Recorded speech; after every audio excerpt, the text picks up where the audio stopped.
മടങ്ങാൻ അവർ കാരണം പറയുന്നത് പെൺകുട്ടിക്ക് വീണ്ടും പഠിക്കണം, ഇത് ഇച്ചിരിയുടെ കെയറിങ്, ഇവന് ഇച്ചിരി കെയറിങ് കൂടുതലാണ് എന്ന് അവർ പറഞ്ഞു. കാരണം 1,50,000 രൂപയുടെ ഫോണാണ് ആ കുട്ടിക്ക് അവൻ വാങ്ങിച്ചു കൊടുത്തത്.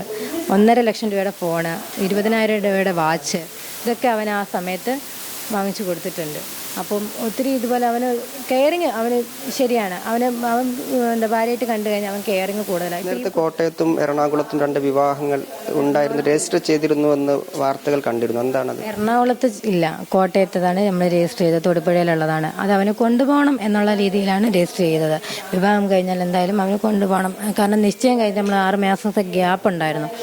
അപ്പം ആ 6 മാസത്തെ ഗ്യാപ്പിനുണ്ടല്ലോ കല്യാണം കഴിയുമ്പം അവളും കൂടെ ഒപ്പം കൊണ്ടുപോകാം എന്നുള്ള രീതിയിലാണ് രണ്ടുപേരുടെയും വീട്ടുകാരുടെയും താല്പര്യപ്രകാരമാണ് ഈ നിശ്ചയം കഴിഞ്ഞതിന് 2 ദിവസത്തിന് ശേഷം നമ്മൾ രജിസ്റ്റർ ചെയ്തു.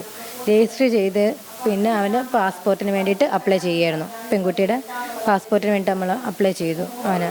അപ്പം വിസയെല്ലാം റെഡിയാകാൻ വേണ്ടിയിട്ട്, കാരണം മാരേജ് കഴിഞ്ഞാൽ കൊണ്ടുപോകാം, ആ കൂട്ടത്തിൽ തന്നെ കൊണ്ടുപോകാം എന്നുള്ള രീതിയിലാണ് അങ്ങനെ ചെയ്തത്. പിന്നെ അത് മുടങ്ങിക്കഴിഞ്ഞപ്പം എറണാകുളത്തത് ഇങ്ങനെയില്ല കേട്ടോ. എറണാകുളത്തത് ഈ വിവാഹമാണ്, അല്ലാതെ വേറെ എന്തെങ്കിലും. മുടങ്ങാൻ അവർ കാരണം പറയുന്നത് പെൺകുട്ടിക്ക് വീണ്ടും പഠിക്കണം, ഇത് ഇച്ചിരിയുടെ കെയറിങ്, ഇവന് ഇച്ചിരി കെയറിങ് കൂടുതലാണ് എന്ന് അവർ പറഞ്ഞു. കാരണം 1,50,000 രൂപയുടെ ഫോണാണ് ആ കുട്ടിക്ക് അവൻ വാങ്ങിച്ചു കൊടുത്തത്. 1,50,000 രൂപയുടെ ഫോണ്, 20,000 രൂപയുടെ വാച്ച്, ഇതൊക്കെ അവൻ ആ സമയത്ത് വാങ്ങിച്ചു കൊടുത്തിട്ടുണ്ട്. അപ്പം ഒത്തിരി ഇതുപോലെ അവന് കെയറിങ് അവന് ശരിയാണ്. അവൻ ഭാര്യയായിട്ട് കണ്ടു കഴിഞ്ഞാൽ അവൻ കെയറിങ് കൂടുതലായി. ഇപ്പോൾ ഈ കുട്ടിക്ക് തന്നെയാണേലും ഈ ഒരു ആഴ്ചയ്ക്കുള്ളിൽ അവൻ ഈ 7 ദിവസത്തിനുള്ളിൽ അവൻ 5 ജോഡി ചെരുപ്പാണ് കുട്ടിക്ക് വാങ്ങിച്ചത്. ഒന്ന് ആലോചിച്ച് നോക്കും. ഒരാഴ്ചക്കകം 5 ജോഡി ചെരുപ്പ് ഒരു പെൺകുട്ടി വാങ്ങിച്ച് കൂട്ടണമെന്നുണ്ടെങ്കിൽ എന്തുമാത്രം ഒരിതുണ്ടാവും. അവന് വാങ്ങിച്ചു കൊടുക്കുകയും ചെയ്യും. എത്ര ജോഡി ഡ്രസ്സുകൾ വാങ്ങിച്ചു കൊടുത്തെന്നറിയാവോ ബീച്ചിൽ പോകാനായിട്ടാണ്. മറ്റു കാരണങ്ങളൊന്നും വിവാഹം മുടങ്ങാനില്ല. ഇല്ല, മറ്റു കാരണങ്ങളൊന്നും നമ്മളോട് പറഞ്ഞിട്ടില്ല. അവർ ഈ കാരണങ്ങളാണ് അവർ പറഞ്ഞത്. അപ്പോൾ അവനതൊരു വിഷമത്തിലായിരുന്നു. അവൻ ഹോസ്പിറ്റലിലൊക്കെ ആയിരുന്നു.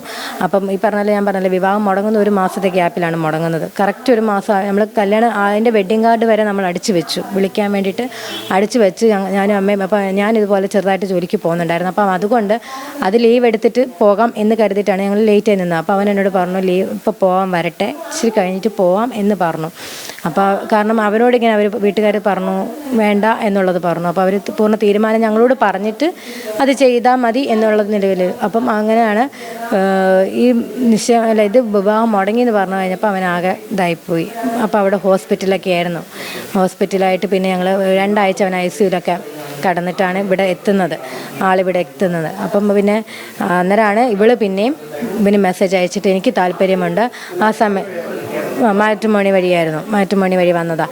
ഈ പെൺകുട്ടിനെ ആ പെൺകുട്ടിനെ ഒരേ ദിവസമാണ് പോയി പെണ്ണ് കാണുന്നത്. അപ്പോൾ ഇവളെ കണ്ടതിന് ശേഷമാണ് കോട്ടയത്തേക്ക് പോയി തൊടുപുഴയിലത് നമ്മൾ കാണുന്നത്. അപ്പം അത് ദന്തിസ്റ്റായതിനെ കൊണ്ട് അവനൊക്കെ ആയിട്ട് തോന്നി. കാരണം അവിടെ കൊണ്ടുപോയൊരു ഹോപ്പുണ്ട്, ദന്തിസ്റ്റാകുമ്പം ജർമ്മനിയിലൊരു ഹോപ്പ് കൂടുതലായതിനെ കൊണ്ടാണ് ആ കുട്ടീനെ മതി എന്നുള്ളൊരു നിലയിലെത്തിയത്.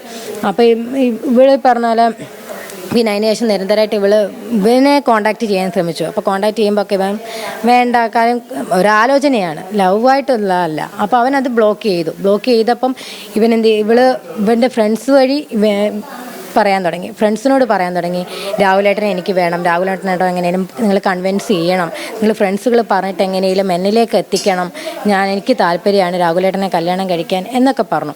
അങ്ങനെ പറഞ്ഞിട്ടാണ് പിന്നെ അപ്പോഴും അവൻ പറഞ്ഞു ഇങ്ങനെ താല്പര്യമില്ലെന്ന്. അപ്പോൾ ഈ പെൺകുട്ടി ഇങ്ങനെയൊക്കെ അപ്രോച്ച് ചെയ്തതിന് ശേഷവും മറ്റൊരാളുമായിട്ട് ബന്ധമുണ്ട് എന്ന് പറയുന്നതിലൊരു വൈരുദ്ധ്യമില്ലേ? അല്ലില്ല, അന്നേരം അറിയുന്നില്ല. എന്താ ഈ പെൺകുട്ടി രാഹുലിനെ വിവാഹം കഴിക്കണമെന്ന് താല്പര്യപ്പെടുന്നു എന്ന് വരുമ്പോൾ നിങ്ങൾ പറയുന്നു മറ്റൊരാളുമായിട്ട് ബന്ധം ഉണ്ടായിരുന്നു എന്നുകൂടി അതിലൊരു വൈരുദ്ധ്യമില്ലേന്ന്. 3 പേരുടെ കാര്യം അച്ഛനറിയാം, അച്ഛനും അത് സമ്മതിച്ചു. 3 പേരുമായിട്ട് ബന്ധമുണ്ടായിരുന്നു എന്നുള്ളത് അച്ഛൻ സമ്മതിച്ച കാര്യമാണ്. അച്ഛനും പറഞ്ഞു 3 പേര് കാര്യം ഇവർക്കറിയാം. ഇവർ വീട്ടിൽ വന്നതാണ്, 2 ആലോചന വീട്ടിൽ വന്നതാണ്. ഒന്നൊരു മുസ്ലിം ആയതുകൊണ്ട് അവർ ഒഴിവാക്കി വിട്ടു എന്ന് പറഞ്ഞു. ഒന്ന് ജാതകം ചേരാതെ വന്നപ്പം അത് ഒഴിവാക്കി വിട്ടു എന്നാണ് അവർ പറയുന്നത്.